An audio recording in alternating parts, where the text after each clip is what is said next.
noite para vocês que estão aí chegando no nosso podcast falando de... Que bom estar aqui quarta-feira novamente com vocês. E hoje a gente está aí pronto para bater um papo muito bacana. E o Falando dessa quarta-feira traz como tema a mulher na política. E nós vamos estar conversando com a Vilma Kittig, que é uma pessoa que vem, né, uma mulher que vem aí se construindo nessa linda política, mas também nas suas ações sociais. E é nesse viés que a gente vai estar conversando com a Vilma. Vamos bater um papo aqui bem bacana. E para você que está aí conosco chegando, já chegue, se você não é inscrito no canal, já se inscreve, já curte, já compartilha, para que você leve bem longe toda essa nossa prosa aqui, que eu tenho certeza você vai gostar. Boa noite, Vilma. Obrigado por ter aceito o nosso convite. É um prazer muito grande receber você aqui na TV Fatos para a gente bater esse papo aí sobre mulher, sobre política e sobre a vida em si. Boa noite, Nara. Boa noite aos ouvintes, né, das pessoas que nos acompanham. É sempre uma grata satisfação estar participando, né, desse programa da TV Fatos e estar informando aí a nossa comunidade. A gente aqui agradece o convite. Vilma, a gente sempre começa o nosso bate-papo aqui. Eu sempre pergunto para as pessoas assim: o que faz a Vilma levantar da cama de manhã e enfrentar a vida? Na verdade, a gente tem vários motivos, né, Nara? E vários projetos e várias intenções. Eu acredito que o que nos motiva é esse movimento, a gente querer fazer melhor, a gente querer dar o nosso melhor, né, em prol de um trabalho, em prol de um projeto, em prol da família. Eu acredito que são sonhos e projetos que nos motivam, né? E principalmente a nossa missão aí de estar desempenhando um trabalho em prol da nossa população, em prol do nosso povo. Isso nos motiva muito. Vilma, você é piauiense, né? E é um município que está sempre aí desenvolvendo atividades, a política sempre muito masculina, né? No interior do Paraná. No Paraná em si, nós já temos um estado que é muito machista, e o Pião não foge a essa regra, e a política é sempre muito feita por homens. Como é que você se chegou até a política? Ou como que a política chegou na tua vida? Eu acredito fielmente, Nara, que a política é um chamado a você fazer melhor, a você fazer diferente, né, do que é proposto. Quando a gente fala em política, a gente logo lembra de parte da nossa sociedade que é um tanto quanto descontente, né, com a política, mas a política é uma coisa boa. A política, ela existe para melhorar a vida das pessoas, e por acreditar nisso que a gente se colocou à disposição, né, para estar disputando um cargo eletivo, por estar atuando de uma forma mais incisiva na política. E eu acredito que é uma missão.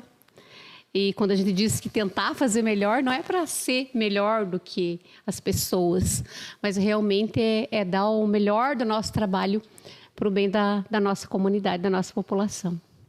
E você sempre teve essa vontade desde pequena? Como é que foi surgindo esse... Na verdade, não foi nada premeditado, né? A gente sempre gostou de atuar junto com a comunidade, em espaços coletivos. Fui catequista, fui presidente de associação. Então, a gente sempre se envolveu, né, em pautas coletivas. E as coisas foram acontecendo. E aí, nessa eleição, a gente recebeu o convite, inclusive, de um grupo de pessoas para estar colocando o nome à disposição. Tivemos o consenso também lá em casa, né, porque meu esposo foi vereador por 3 mandatos, e a gente colocou o nome à disposição e estamos aí atuando na política em prol aí do bem comum do nosso povo. Vilma, como é que você vê assim, a atuação da mulher, né, na política?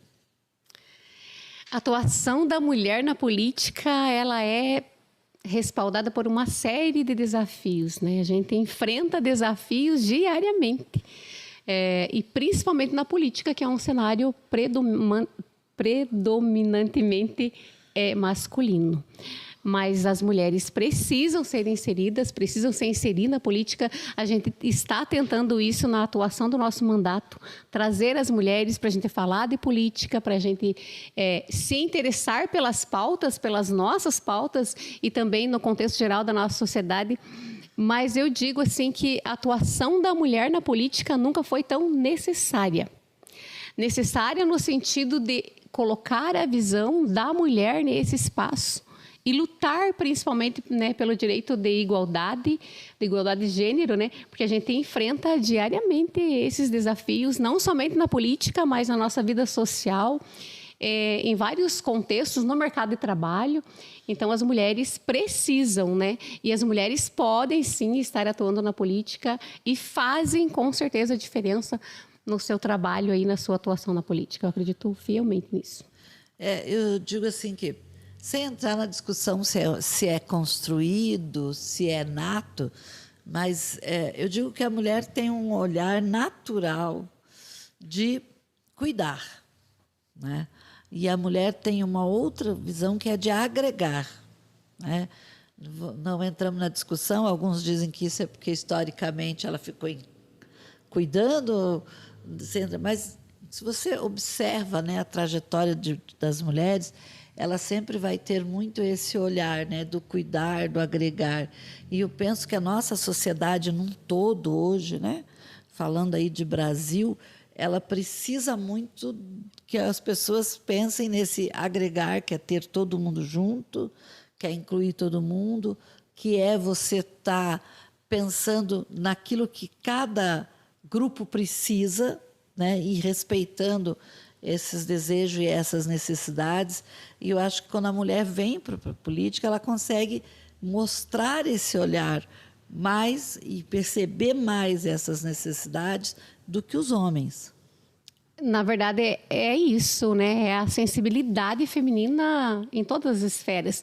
E quando a gente diz que a gente precisa ocupar esses espaços para lutar pelos nossos direitos e pela igualdade de gênero, não é uma disputa, né?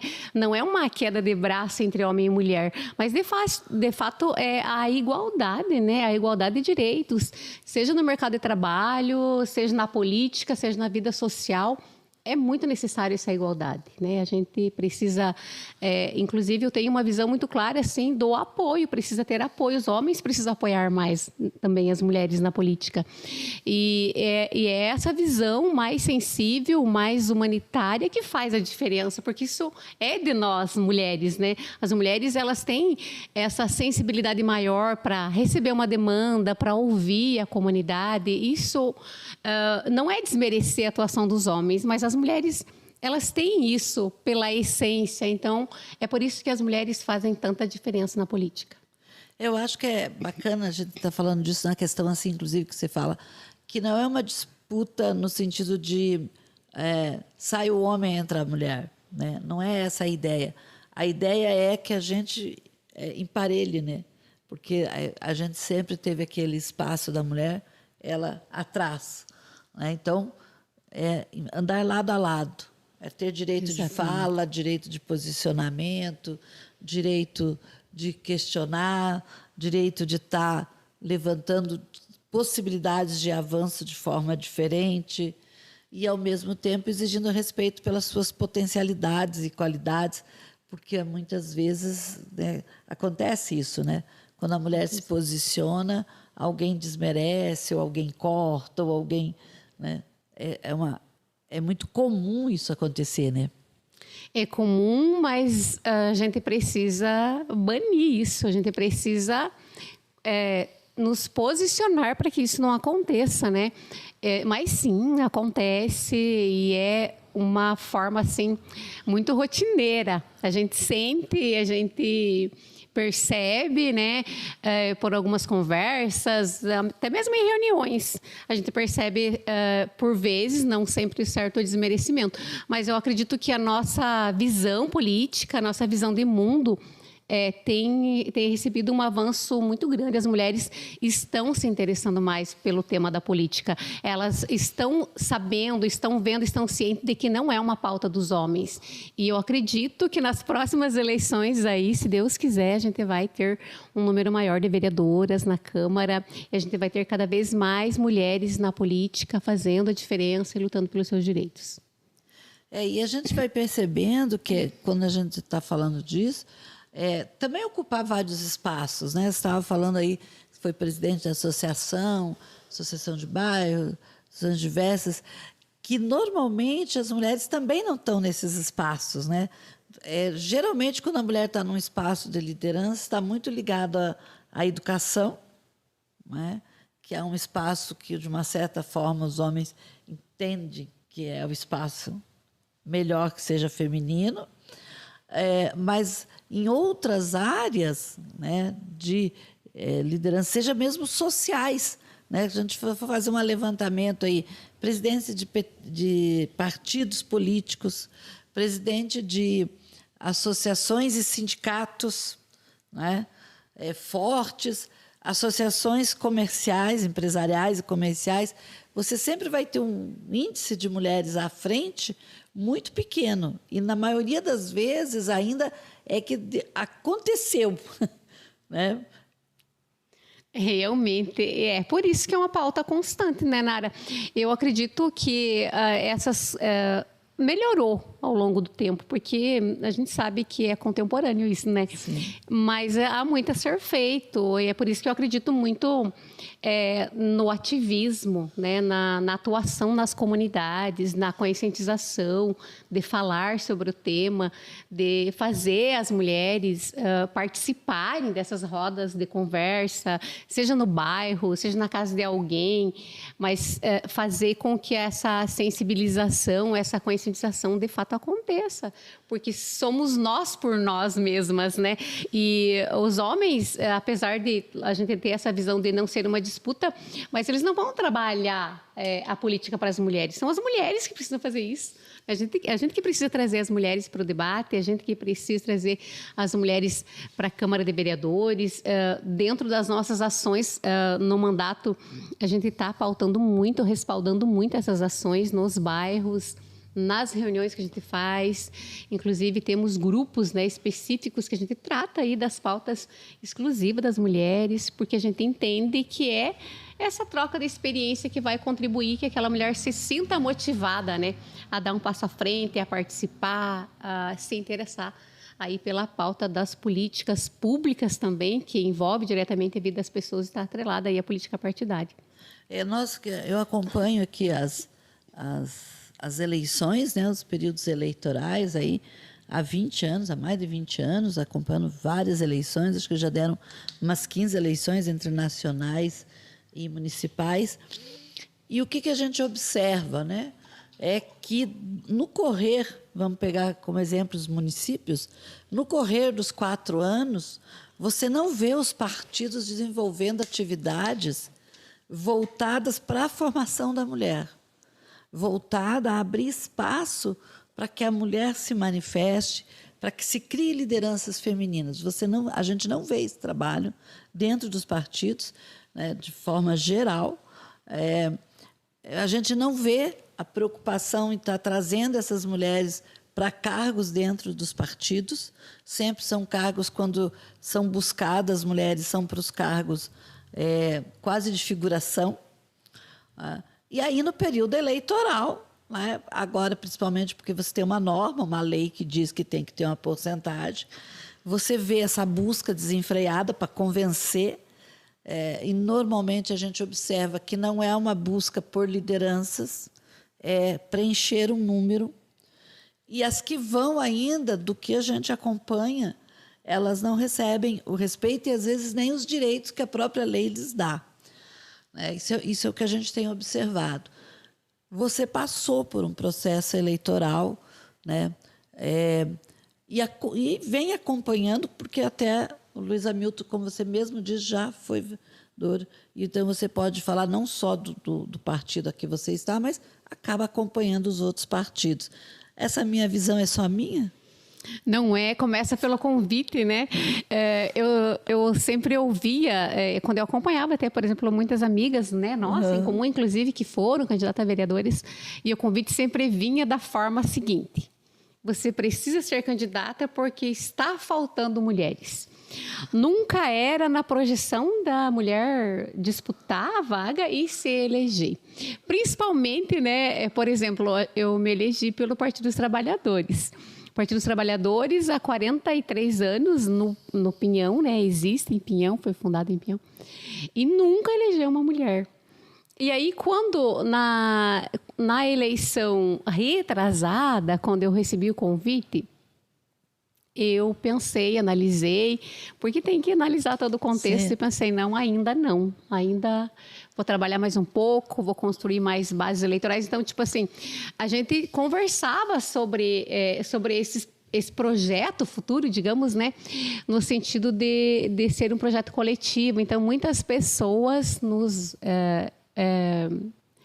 incentivavam a sair dentro desse contexto, assim, de realmente sair para disputar, não sair porque precisava de uma mulher a mais na chapa de vereadores. Eu sempre tive essa consciência, não, quando eu sair, eu vou sair para ganhar, não vou sair como figurante. E é isso que as mulheres têm que fazer, as mulheres têm que acreditar que elas são capazes tanto quanto os homens, e que se preparem, que estudem a política, que vejam a ideologia de cada partido político, qual que é o partido político que vai se identificar. Então, que conheçam a estrutura, né, da Câmara de Vereadores, do Executivo. É importante isso. É importante a mulher entender como que funciona, né, o cenário político.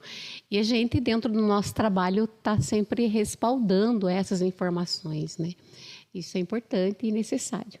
Inclusive, eu já conversei com mais de uma mulher que, assim, se projetava para ser candidata, e ela sempre diz assim, que elas comentam muito isso, quando elas vão para a reunião, e principalmente se elas tiverem ligação a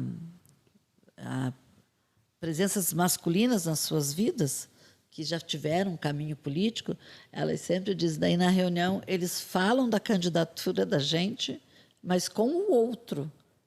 É como se a gente não tivesse ali, né? Então, isso é muito difícil, é muito complicado. Vilma, a gente também sabe que a política, além de trabalhar toda a questão de gênero, nós temos hoje vários grupos, e aí nós temos o grupo do pessoal portadores de deficiência, situações que também não têm muito espaço, né? Que também precisam ganhar espaço, né? Como também trazer esse pessoal para essa discussão, até porque se esse grupo já tem problema, as mulheres que estão nesses grupos têm mais problemas ainda, né? Eu acredito, Nara, e de fato houve alguns avanços através de pequenas ações, mas como trazer é realmente da mobilização, né, daquele grupo marginalizado, de certa forma, se inserir nesse espaço. E isso só vai acontecer a partir dessa conscientização. Você citou qual associação? Desculpa. No contexto geral. No contexto geral. Mas, por exemplo, a gente tem um trabalho desenvolvido de inclusão muito forte que a gente, graças a Deus, reconhece, não é mérito, que houve avanço na inclusão, né, de grupos que precisam de uma atenção especial ou que, por vezes, são invisíveis aos olhos tanto dos gestores públicos quanto da sociedade.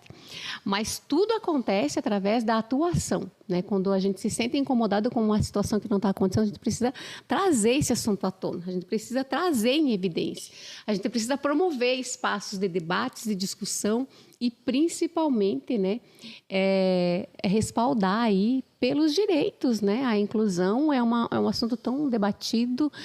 E existem tantas leis federais, leis nacionais, leis municipais até, mas que a gente vai dar uma olhadinha, está lá engavetado, e que as coisas na prática não acontecem.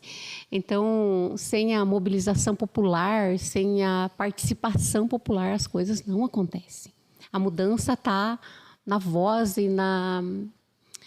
e nas ações da comunidade, do povo, nas ações coletivas. E eu tenho visto isso e tenho incentivado muito, né, associações a participarem de conselhos municipais, a participarem de audiências públicas, a levarem suas propostas, a solicitarem, né, mudanças nas políticas públicas, porque não dá para vir tudo pronto, né? Quem sabe o que acontece na realidade das comunidades são as pessoas que vivem lá. E as conferências, audiências, elas são esse espaço de oportunidade da comunidade ir lá e falar o que está faltando, o que precisa ser melhorado. E é o que eu sempre digo, a participação popular é o que vai mudar a política e vai melhorar a política para a comunidade de um modo geral. E lembrando você que está aí nos acompanhando, que você aproveita esse momento, você está aí, né, participando, nos assistindo aqui, esse papo bem gostoso com a Vilma Kittke, né, vereadora do município de Pinhão pelo Partido dos Trabalhadores, onde a gente está conversando sobre mulheres. Então, aproveite esse momento, curta essa reportagem, compartilhe ela, se inscreva no canal da TV Fatos, acione o sininho para você saber. Toda quarta-feira entra, né, um novo podcast, um novo Falando com os temas mais diversos.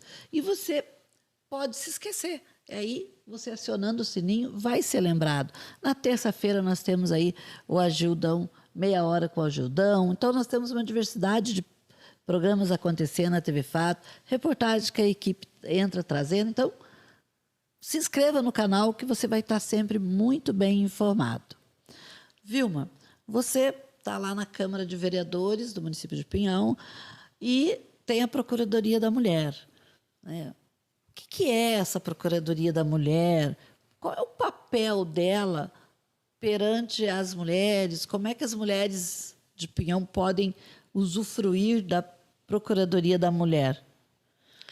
O trabalho da Procuradoria da Mulher, eu diria que é um trabalho quase que silencioso, né? Porque quando se refere à violência contra a mulher, que são os casos que a gente recebe, exige proteção de dados, exige toda uma descrição.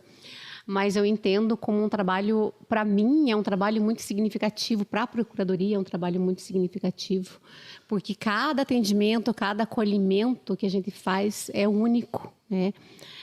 E a gente se aproxima de uma forma muito forte da pessoa que está sendo acolhida. A Procuradoria da Mulher, hoje, Nara, a gente ainda está concentrando nossos esforços na estruturação da Procuradoria. Mas, para responder, né, a tua pergunta, a Procuradoria ela é um espaço de defesa, né, dos direitos das mulheres, principalmente no combate à violência. E a gente tem recebido, tem acolhido, tem encaminhado. Fazer parte da rede de proteção é uma missão que eu considero extremamente importante e que precisa funcionar, essa rede de proteção. Há muito a ser feito ainda. A gente sempre está conversando e a gente admira muito a atuação, inclusive, da atual secretária, né? Encaminhamos situações para lá. Ela sempre muito empenhada, mas a gente precisa estruturar melhor a Secretaria da Mulher para que as coisas funcionem mais, assim como também a Procuradoria, né? Quando a gente assumiu a Procuradoria não tinha a mínima estrutura. Então, a gente iniciou um diálogo com o presidente da Câmara de Vereadores, ainda estamos concentrando os esforços para essa estruturação. Então, logo mais, a gente vai estar anunciando, né, até numa sessão específica para isso, a instalação da Sala Lilás, que as mulheres precisam ter um espaço acolhedor, um espaço que nos permita, né, ter um atendimento mais humanizado. E na Câmara a gente não disponibilizava desse espaço. Por exemplo, no meu gabinete, eu não consigo atender uma mulher vítima de violência porque o espaço não está apropriado para aquela situação, né? Circulação de pessoas, ou mesmo que a porta seja fechada, alguém vai bater. Então, sempre solicitei junto à mesa diretora a estruturação da Procuradoria, que seria a Sala Lilás, e hoje a gente já definiu o espaço, já está aí internamente já estamos fazendo as mudanças, logo a gente vai estar divulgando isso. Também solicitamos como Procuradoria a instalação do painel, né, da Galeria Lilás, que também é uma ação da Procuradoria. Mas devagarinho, eu acho que as coisas vão acontecendo, os atendimentos estão sendo feitos, a parceria, né, inserir-se na rede de proteção é um desafio muito grande, mas a gente sempre está à disposição e sempre fazendo esse acolhimento de uma forma muito humanizada, porque as mulheres precisam se sentir seguras naquele espaço. Então, até inclusive, estamos aí finalizando o plano de gestão da Procuradoria, que são as ações que vão, né, estar acontecendo através de uma normativa e que é necessário, né? A Procuradoria, por exemplo, hoje ela não dispõe de um recurso financeiro da Câmara, não está especificado isso. Quando a Procuradoria foi feita por uma portaria, por uma normativa da Câmara, ela só diz que conta com a estrutura da Câmara, mas a Procuradoria estava totalmente sem estruturação. Então, nossos esforços estão sendo para que isso mude. E, graças a Deus, a gente tem tido um retorno positivo, né? Tanto da mesa diretora quanto dos demais vereadores. E, logo a gente vai ter novidades, se Deus quiser. Muito bom, isso é muito bom, né? Porque é um espaço, eu entendo a Procuradoria da Mulher como um espaço tanto social como político, um espaço para acolher quem está passando por dificuldade, mas também um espaço para desenvolver atividades que evitem que mulheres passem pela violência doméstica, pela violência em todos os espaços, que o não seja respeitado, né? Então, eu acho que é um espaço que não pode se perder, né? Ela não pode só ser usado para fins políticos, ela tem que ser usado para uns fins sociais que realmente venham de encontro às necessidades das mulheres. Exatamente, e é por isso que o projeto que a gente está trabalhando do plano de gestão da Procuradoria, porque é uma coisa permanente, né, que vai mensurar ali um valor anual para as ações, para as atividades, é algo que a Procuradoria não tinha, né? Por exemplo, a Sala Lilás, que é um espaço tão importante, a estrutura mínima que a Procuradoria deve ter para o acolhimento, para receber essas mulheres, para ter um espaço realmente adequado. E também a Procuradoria não tinha. Então, é algo que a gente avalia como extremamente, né, com uma extrema importância para que a gente consiga desenvolver um trabalho de qualidade para as nossas mulheres, né? E atrelado a isso, né, estamos organizando calendário de ações, que são essas ações que a gente precisa fazer para que, não falando de violência, mas orientando as mulheres quanto à violência, porque lá a gente recebe as pessoas que chegaram ao ato extremo da violência. Mas até que isso aconteceu, teve todo um ciclo da violência, né? E as mulheres precisam estar em alerta e identificar, né, o ciclo da violência, porque a violência física é o extremo, quando o empurrão já aconteceu, quando o palavrão, o xingamento, enfim, tantos tipos de violência, né, Nara, que muitas vezes, e eu te digo que, infelizmente, muitas vezes as mulheres não conseguem identificar aquilo como uma violência. Não é só a violência física, né, são tantas outras violências que as nossas mulheres sofrem e que a gente vai estar oportunizando esse espaço de diálogo, de debates, né? Então, eu não tenho muita pressa nessas ações nas ações externas, porque a gente precisa primeiro ter a estrutura mínima. E isso realmente é algo que a gente está gastando muita energia ali para ficar um espaço bem bacana e também para a gente ter aí um recurso, né, anual para a Procuradoria para a gente conseguir desenvolver, porque senão a gente não consegue desenvolver atividade nenhuma. Então, mas eu acho que logo a gente vai ter novidades e a gente vai estar desenvolvendo vários encontros aí com as nossas mulheres, inclusive, né, Nara, de repente tem uma parceria aí com o Jornal Fatos na divulgação, mas a gente sabe que tem muito a ser feito, né, e estamos empenhados aí em melhorar cada vez mais o nosso atendimento às mulheres na Procuradoria. Porque também tem que tomar cuidado para não ficar aquela que nem a carroça vazia, né? Exatamente. Que anda, faz muito barulho, mas não traz nada, né? E aí não adianta nada. E lembrando de falar nisso, mulheres, eu me lembrei agora, né, de uma mulher aí bem empoderada, que toca sua profissão de forma muito exemplar, que é a Vânia, né? A Vânia, terapeuta capilar. Então, a gente tem esse um contato muito grande com a Vânia e faz questão de falar do trabalho dela, contar para você que está nos acompanhando, porque é uma profissional muito competente. Ela é uma cabeleireira, então se você precisa primeiro da questão estética, penteados, cuidar do cabelo em si, de forma geral, tem, né, o Espaço Maria, lá o salão, questão de unha, maquiagem, tudo isso, você encontra lá. Mas se você quer dar realmente um tratamento ao teu cabelo, né? Seja você homem, seja você mulher, seja criança ou adolescente, a Vânia é terapeuta capilar com formação. Além disso, vive fazendo cursos aí para poder se aperfeiçoar. Está com equipamentos moderníssimos, né? Hoje ela tem uma maca lá que, com ela, além de você ser atendido de forma confortável, é possível desenvolver uma diversidade de tratamentos. E a Vânia atende aqui em Pinhão, mas atende a região. Então, se você está precisando aí de um atendimento, de fortalecer o cabelo, porque às vezes a gente, quando fala em terapia capilar, a gente pensa só em queda, né? Mas você pode fazer uma diversidade de coisas, né? Além da queda, para deixar o teu cabelo mais resistente, melhor conservado, mais bem cuidado. A gente que já está assim, entrando na terceira idade sabe que o cabelo vai ficando fininho, né? Vai querendo nos abandonar, vai ficando menos. Existe tratamento, existe como melhorar isso. E a Vânia tem bagagem, experiência e competência para estar fazendo esse tratamento. Então, no Espaço Marias, com a Vânia, terapeuta capilar, você cuida e cuida muito bem dos teus cabelos. Vilma, você tem uma filha em casa, né? Uma jovem. Como é que é essa mulher que é política, que toda a vida teve esse meio, né, social aí envolvido, a casa sempre cheia, porque antes estava você direto, o Luiz Hamilton era, então, político não tem sossego na cidade pequena, então, muito menos, né? E ter uma filha mulher, né? Como é que é? É uma bênção, né? Primeiramente, é a minha maior bênção.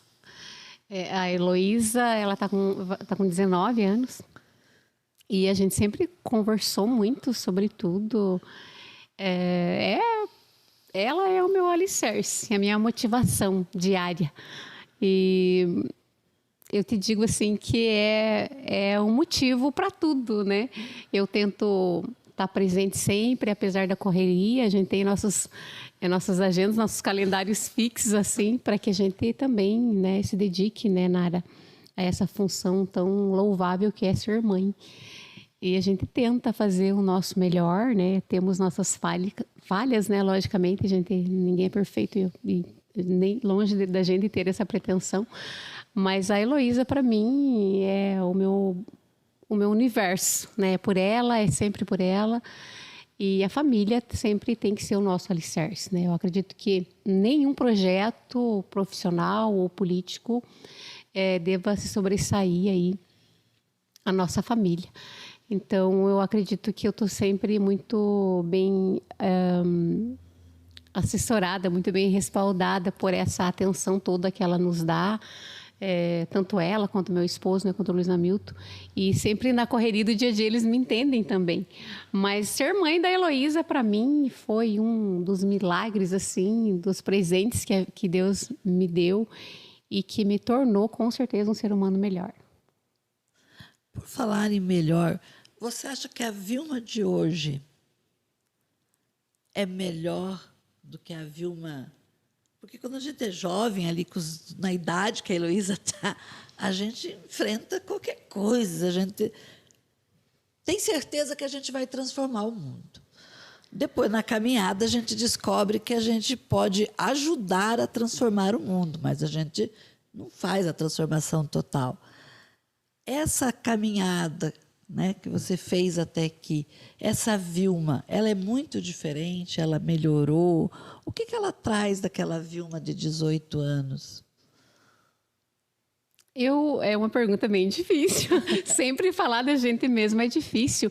Mas eu acredito que, como ser humano, como mulher, a experiência sempre nos aperfeiçoa, né? Sempre nos melhora.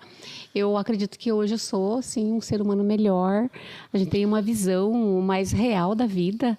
E mesmo nessa dura realidade que a gente vive, né? Que a gente não pode controlar o mundo, a gente não controla as pessoas, a gente não controla nem a gente mesmo, às vezes. Mas a gente tem essa consciência de que a nossa pequena parcela de contribuição faz a diferença na vida das pessoas. E quando a gente age de uma forma com boa intenção, Deus também nos aproxima de pessoas boas. Eu acredito muito nisso, sabe, Nara? Eu acredito muito que temos acima de nós uma força maior, independente de religião, que nos orienta, né? E aquela frase que diz que tudo que a gente planta, a gente colhe, eu acredito muito nisso. Porque a gente, nas nossas ações, nas nossas intenções diárias, a gente tem a melhor das intenções. Então, eu acredito que Deus coloca, né, na nossa vida pessoas que compartilham dessa mesma opinião. Que não é fazer o extraordinário, mas é fazer o mínimo, mas o mínimo feito com o coração bem feito, para o bem comum das pessoas e sempre no sentido de melhorar um pouquinho, né, o mundo em que vivemos. Eu acredito muito nisso. Estou repetindo muito a palavra acredito, mas eu de fato acredito que isso nos torna ser humano melhores. E nos aproxima de ser humanos bons, pessoas boas, pessoas que compartilham dessa mesma visão de mundo, sabe? Eu acho que aquela questão da energia, a energia atrai, a energia que você emana é a energia que você atrai. Eu acredito muito nessas questões, assim. Ah, com certeza. Eu também acho que a lei da atração, ela é indiscutível, né? O que eu acho que você pode até não discutir, né? Eu também creio nesse ser superior que está aí, que comanda e que às vezes a gente chora por algo que se vai, mas na verdade, né, é como diz o povo por aí, não é perca, é livramento. Às vezes a gente demora para descobrir que é um livramento, mas é livramento. Mas acredito muito e cada vez mais, inclusive a física quântica nos prova isso, a lei da atração, né? Aquilo que você emana, que sai de você, vai bater em algo e vai voltar. Então, o que você emana, você vai encontrar reflexo. Então, vai depender muito do que você está emanando. E essa energia está muito, como você diz, na intenção, no que eu trago interno, né? Do que eu trago no meu verdadeiro querer. Porque, às vezes, você faz uma ação que parece boa, mas no teu querer você está querendo atingir algo que nem é tão bom. Né? E a energia está nisso, né? Nessa força interna. Então, quando a gente realmente tem essa força interna para o bem, a coisa flui bem melhor.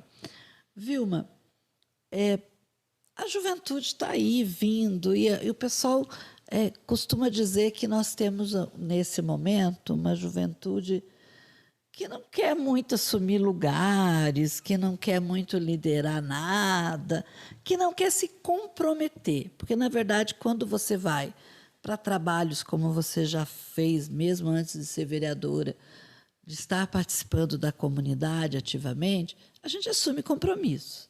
Né? Mas se tem uma fala corriqueira que a geração que está aí não quer esses compromissos, não quer assumir. Mas você vive muito com esse pessoal nesse trabalho.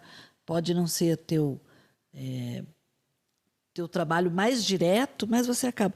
Você vê isso ou você acha que não, que você tem uma outra imagem? No contexto geral, tem todo sentido, né? Porque, principalmente atrelado a essa questão da tecnologia. A gente percebe que existe isso na nossa sociedade. Não é generalizado. Mas sim, Nara, tem todo sentido o que você fala. E a gente precisa desenvolver ações que despertem nesse público, né, mais jovem esse interesse, né, por assumir compromissos, por participar das questões da sociedade. E isso eu acredito que está vinculado ao convívio familiar, né? Eu acho que é a missão dos pais, é a missão também da sociedade, mas começa dentro de casa. os limites, né, que a gente deve impor e que os compromissos que, logicamente, essa fase da juventude tem que ser colocada à prova para realmente assumir o compromisso. Mas sim, existe e é uma geração que é diferente da nossa, né? Eu digo da nossa porque a gente tem quase a mesma idade. Né? Então, eu acho que a tecnologia, por vezes, ela acomoda muitas pessoas, né? E tudo está ali no aparelho, no celular, no computador. Antes não, antes a gente não tinha essa tecnologia. Então, a gente tinha que estar em mais contato com as pessoas. Eu sempre digo que, e a gente escuta também por aí, né? Que, às vezes, a tecnologia, ao invés de aproximar as pessoas, ela só aproxima quem está longe, quem está perto às vezes fica ali do ladinho, né? A gente escuta isso no dia a dia, né? Nas nossas visitas, na comunidade, é uma mãe que diz, fica lá só no celular. Mas são questões rotineiras que a gente só vai mudar a partir dessa conscientização, né? Não está legal, está em excesso, vamos conversar, vamos, né, dar uma outra ocupação. E isso começa dentro de casa. Eu acredito que a mudança é dentro de casa sempre, né? Para depois vir para a sociedade. Até porque esses tempos eu achei muito bacana. Tinha um terapeuta falando, né? E aí ele estava falando, olha, eu recebo muito pais, né? Que falam, né? Meu filho só fica no celular, meu filho só fica no celular. E ele contou, e eu tenho feito a seguinte experiência. Eu tenho pedido para eles me trazerem os filhos, e aí eu converso com os filhos e pergunto para os filhos quantas horas, mais ou menos, eles acham que os pais deles estão no celular. E aí a resposta normal dos filhos quando eles estão em casa, o tempo, fora de que eles sempre respondem, no trabalho eu não sei, porque eu não estou lá. Mas em casa, quando eu estou em casa, quando eles estão em casa, eles estão no celular. Então, se eles ficarem em casa 4 horas eles estão no celular. Então, você quer que o filho deixe de fazer uma coisa, mas que você está fazendo, né? Que você está... E aí você também tem que se policiar, porque esses dias a minha vizinha também falou que havia uma situação que foi difícil a pessoa entender. Alguém ligou para ela, até uma situação meio emergencial, no domingo, mas ela só foi ver tarde da noite. E aí a pessoa cobrou muito. Ela disse, olha, eu trabalho muito durante a semana. E meu único dia em casa, de verdade, é no domingo. Então, ou eu desligo o celular, ou eu não consigo ficar com meus filhos. Né? Então, eu só vou mexer nele à noite, porque senão ele não para. Né? E eu achei isso muito interessante. Ela ficou chateada. Eu digo, não, eu entendo. Né? Mas eu sempre digo, quando alguma coisa é muito, mas muito urgente, a pessoa te acha, né? Ela vai atrás de você. Então, eu acho que nós, adultos, também temos que pensar nessa relação, né? Não, qual é a nossa relação com essa pecinha? Muito plausível esse tema, porque realmente você perde a qualidade de vida com a tua família se você está em casa e você não consegue deixar o aparelho lá no cantinho sem mexer, né? E tornou quase que obrigatório, né? Então, se eu passo uma mensagem para a Nara, ela não responde. Mas por que não respondeu? Porque está fazendo alguma outra coisa que não seja o celular.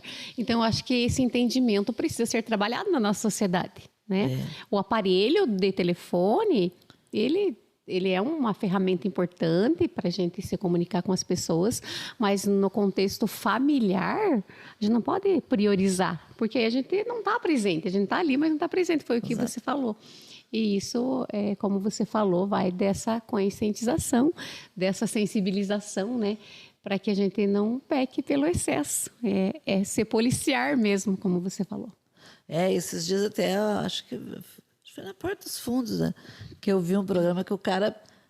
porque o celular ele tem esse problema. Você pega ele, eu vou ligar, né? Vou pegar ele para telefonar, eu preciso passar uma mensagem para a Vilma. Então, eu vou pegar o celular, passar uma mensagem para a Vilma. Mas a gente vai para cima, vai para baixo, dali a pouco está no Face, está no Instagram, está numa outra rede. E aí, uma coisa que era para durar 5 minutos, quando você vê, passou 1 hora. Eles tirando um sarro, o cara está lá, né, meio dá risada de umas coisas, e de repente ele diz assim, nossa, o que era mesmo que eu vim fazer no celular? Daí, nisso, mostra a cena, a mulher dele, né, com a mão no peito, socorro, socorro. Ai, é mesmo, ia chamar a ambulância. Quer dizer, é uma brincadeira, né? Mas é muito isso, né? Então, a máquina, a tecnologia, ela é muito importante. A gente está aqui fazendo um bate-papo que a gente considera importante, que quer falar de vários temas que chama atenção. Que bom que pode chegar a muita gente, né? E essas pessoas podem comentar, podem trazer para nós também crescimento. Mas a gente tem que saber dosar, como tudo na vida, né? Eu penso, Vilma, que tudo na vida tem que ser dosado, a gente tem que equilibrar, porque tudo que a gente vai com muita sede, ou tudo que a gente economiza demais, de um jeito ou de outro vai fazer mal. Todo o excesso faz mal, né? Então, desde um medicamento quanto uma bebida, todo o excesso faz mal. E é uma reflexão importante para a gente fazer, porque o aparelho, o telefone não pode substituir, né, a presença de um familiar, de um amigo. E é muito frequente a gente ver numa lanchonete, numa padaria, as pessoas conversando, tomando um café, mas estão no celular. E a gente não pode permitir que isso aconteça, né? É um exercício diário, né? A gente fazer uma autocrítica e não pecar pelo excesso realmente, porque senão quando a gente vê, a gente só está no telefone. É verdade.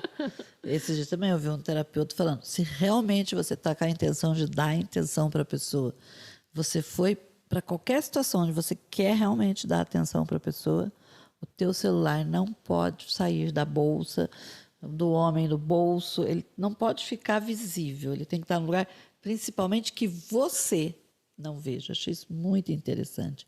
E lembrando você também que está aí nos acompanhando, que se você está com vontade de transformar a sua casa, se você está com vontade de fazer uma transformação no teu espaço de trabalho, na tua empresa, você tem um lugar muito bacana no município de Pinhão e que atende a região também, que é a marcenaria Trato Feito. É uma marcenaria com profissionais de alta qualidade, com materiais muito bons, que estão prontos lá para realizar o seu sonho em móveis planejados. Então, é um espaço que tem à frente o Marcos Reck, a André, a esposa dele, que vocês conseguem sentar, contar e eles fazerem um projeto único, um projeto que é teu, que vai de encontro ao teu sonho, à tua necessidade. Está localizado aqui no município de Pinhão, você encontra, né, a marcenaria Trato Feito, ela pertence a estar agregada, né, à loja Magazine. Então, você indo à loja Magazine, você vai ter um pessoal lá, uma equipe toda pronta para realizar o teu sonho. E aquilo que não for planejado, você vai encontrar na própria loja Magazine, porque é uma loja de eletrodomésticos e móveis de altíssima qualidade e sempre com excelente preço. Vilma, você falou aí, tá com os amigos e tal. Para a mulher, amigas, o que é? Como é que você vê as amigas na tua vida como mulher? A amizade é um dom valioso. É uma música aí que é meio que nosso lema. Mas as amizades hoje em dia, né, Nara, você precisa saber selecionar, né? Muitas vezes você tem muitos colegas, mas poucos amigos. Mas a amizade, em si, a amizade verdadeira, é essencial, né, para a nossa vida, para nós mulheres. Ter com quem contar, ter com quem conversar, com quem trocar uma ideia, ouvir opinião. Eu valorizo muito isso. Eu valorizo muito as minhas amizades e, graças a Deus, as minhas amizades são amizades leais. Eu confio, são pessoas que eu confio, até porque se a gente não confia, a gente nem não vai se aproximar muito. Mas a gente, eu vejo é extremamente importante, né? A gente ter amigos, ter com quem contar, quem ouvir uma opinião, uma crítica, né, uma sugestão, tanto para a minha vida pessoal como, né, nos nossos projetos ali na vida pública, parlamentar, enfim. Eu sempre estou consultando meus amigos, ouvindo opinião, pedindo opinião, o que está achando, qual que é a tua sugestão. Isso para mim é um alicerce, é uma base, né? Os amigos são parte da nossa família. Valorizo muito minhas amizades.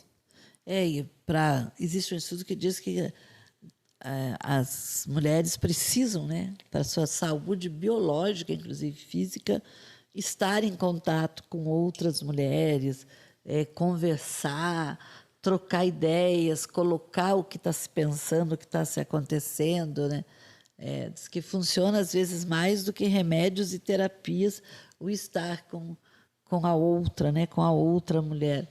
E isso é uma coisa, inclusive, esses tempos eu vi um médico dizendo que os homens deviam aprender a fazer, porque diz que os homens se reúnem para fazer algo, né?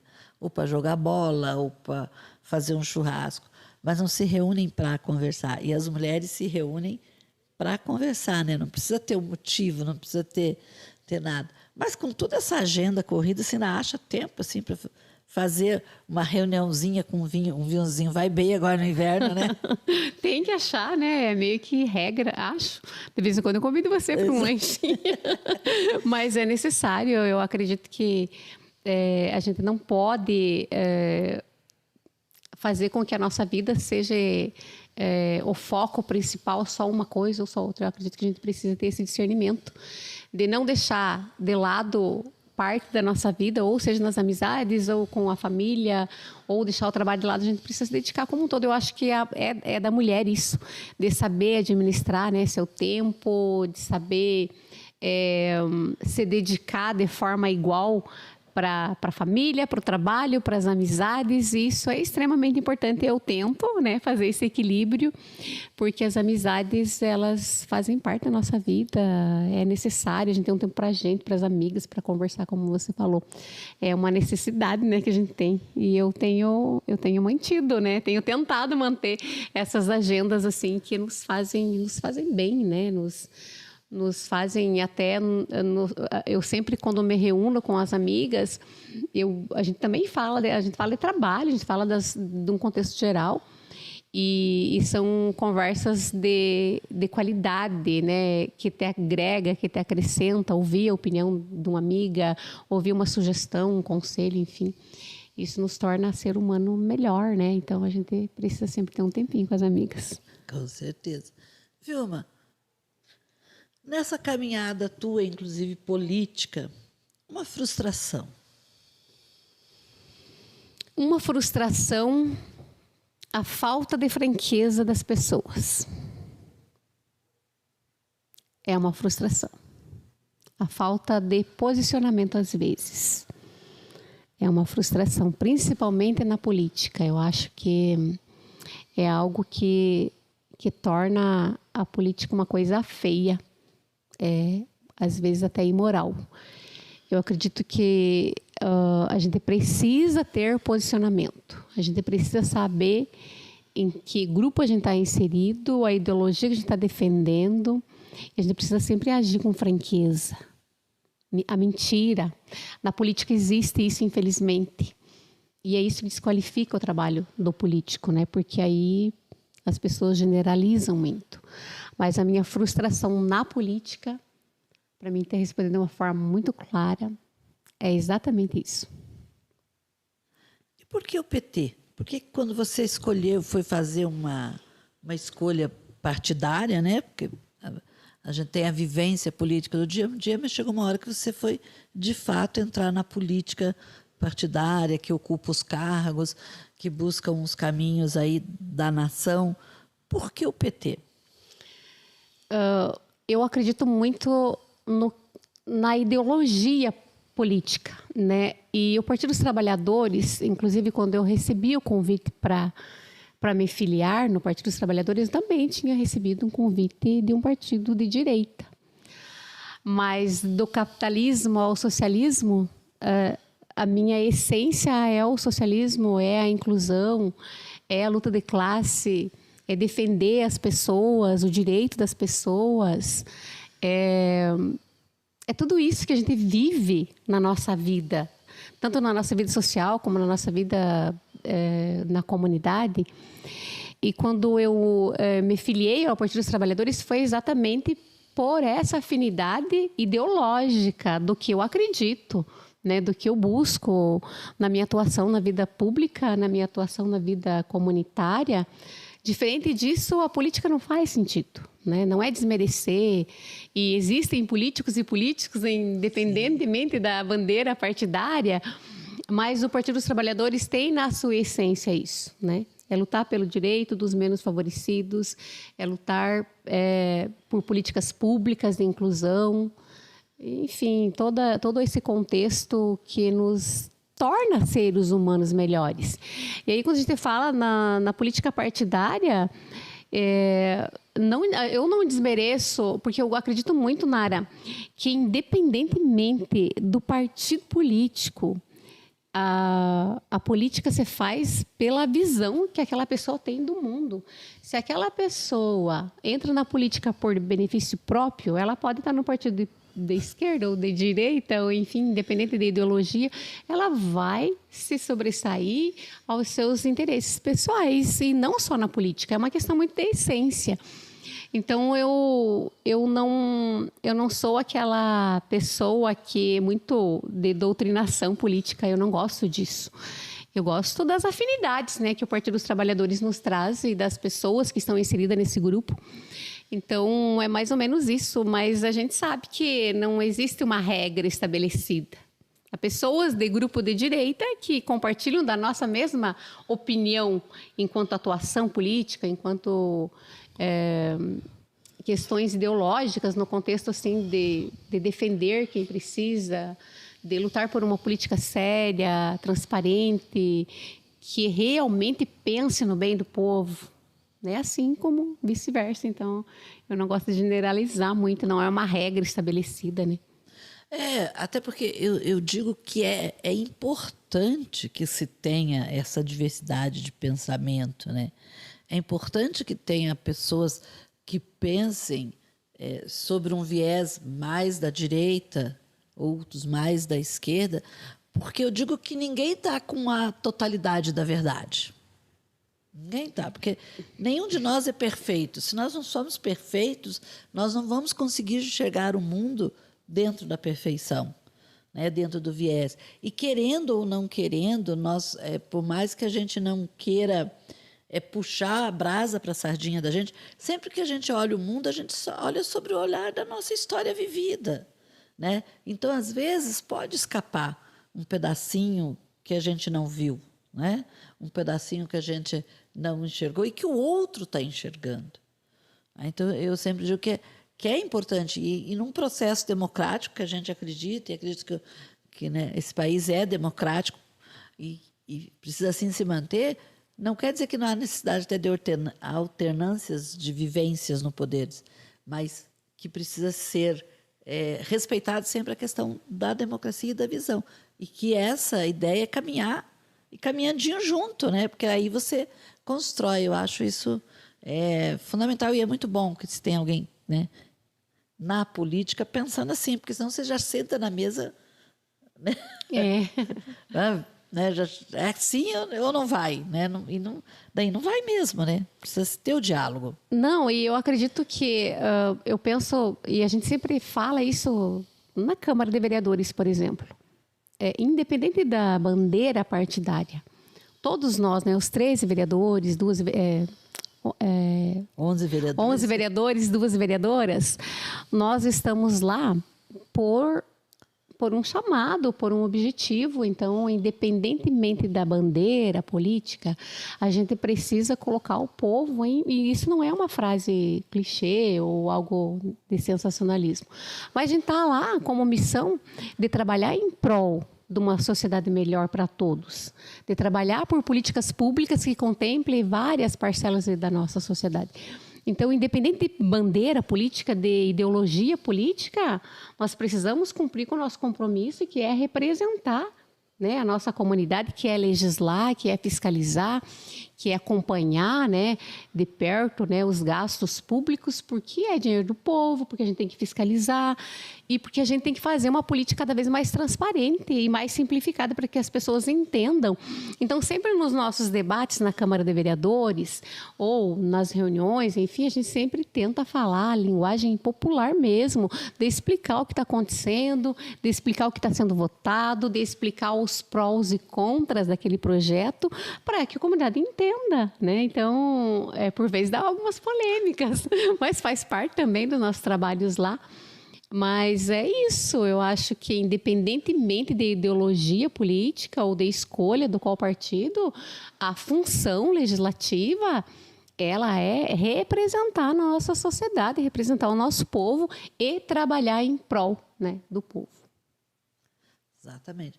E você que está aqui nos acompanhando, quarta-feira que vem, nós vamos estar aqui com a professora, doutora Suzete Orsojós. Meu Deus, conheço há 30 anos, agora não sei falar o nome.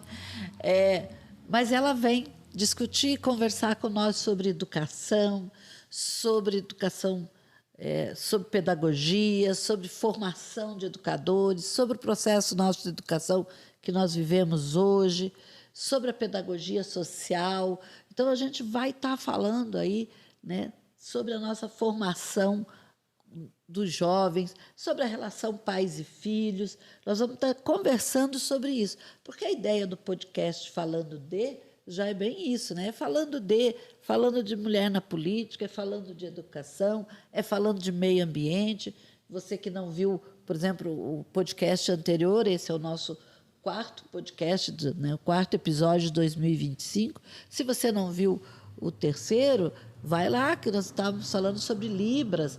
No segundo, a gente falou sobre o meio ambiente, né? Então, você vai discutindo e falando sobre vários assuntos. Essa é a proposta do podcast Falando de. E você está aí convidado para estar conosco quarta-feira que vem, né, para conversar sobre educação. Vilma, um sonho. Que difícil pergunta, mas eu acredito que eu não sei, eu não saberia descrever um sonho, algo no contexto material. Eu sonho com uma humanidade melhor, com uma sociedade mais justa, com uma política participativa, eu sonho com a inclusão social, eu sonho em fazer a diferença na vida de alguém através do meu trabalho, através das minhas ações. Não é um sonho específico, né? A gente sonha pequenas coisas, pequenas mudanças de um mundo melhor, de uma sociedade mais justa. Eu sonho um sonho de todos. Eu acredito que é muito isso, mas sonho assim, fora esse contexto, eu te digo que nesse momento eu não teria nenhuma especificação. Nós temos aqui no nosso cenário a palavra gratidão. E aí eu queria saber se ela tem algum significado para você. A palavra gratidão, Nara, ela faz parte do meu dia a dia. Quando eu acordo, eu olho para minha casa, a cada cantinho, eu me sinto grata a Deus. Eu olho lá para fora, eu sinto grata a Deus por qualquer coisinha mínima que acontece na minha vida. Isso é muito, muito real mesmo, sabe?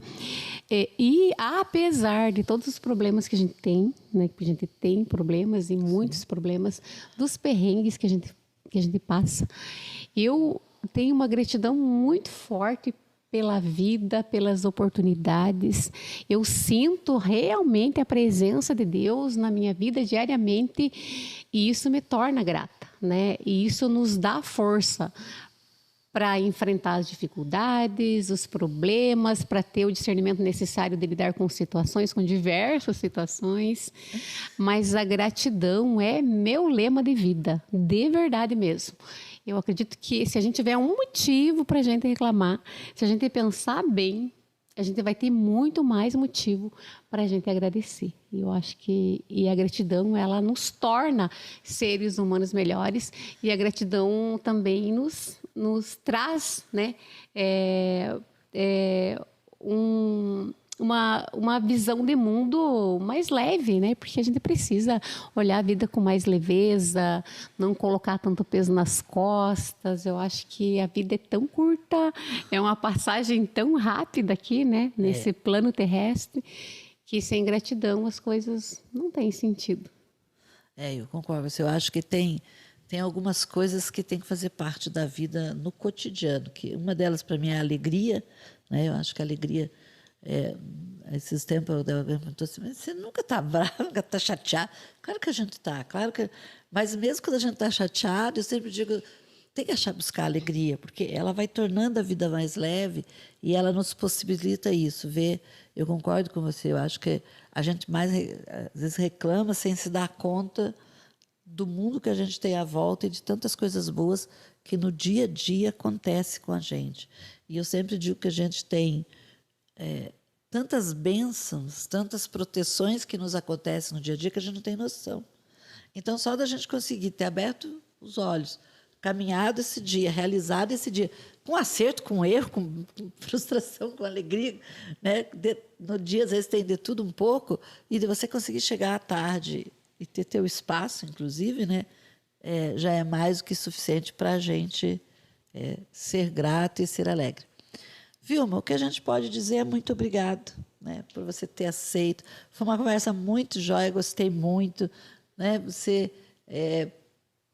deixou fluir, isso é muito legal. Então, que a ideia é essa do podcast. Então, a gente agradece, deixa você à vontade aí para se despedir dos nossos internautas, do pessoal que está aí conosco, e para complementar alguma coisa, falar uma coisa que você queira. Fique muito à vontade. Eu me senti super em casa, um espaço aconchegante, pessoas queridas, né? Pessoas que eu quero bem, pessoas que eu admiro, o trabalho teu, do Naor. A gente sabe a trajetória do Jornal Fatos, os avanços, a relevância, né, do trabalho de vocês para a nossa sociedade. Eu só tenho a agradecer, né, a vocês pelo convite de estarmos aqui conversando hoje. Estamos à disposição sempre. E para a nossa comunidade, deixa um recadinho, né? Sejamos gratos sempre pela vida, sejamos gratos pelas oportunidades, pela família, pela saúde, enfim, sejamos gratos pela vida. E estamos sempre à disposição. Eu acredito que foi uma conversa que muitas pessoas se sentiram representadas em vários temas aqui. Você conduziu de uma forma muito natural, muito acolhedora. E eu só tenho a agradecer mais uma vez. Mando um abraço para todos os nossos ouvintes, né, da TV Fatos, e estamos sempre à disposição. Muito obrigada. E eu conto com vocês quarta-feira que vem no podcast Falando de Educação.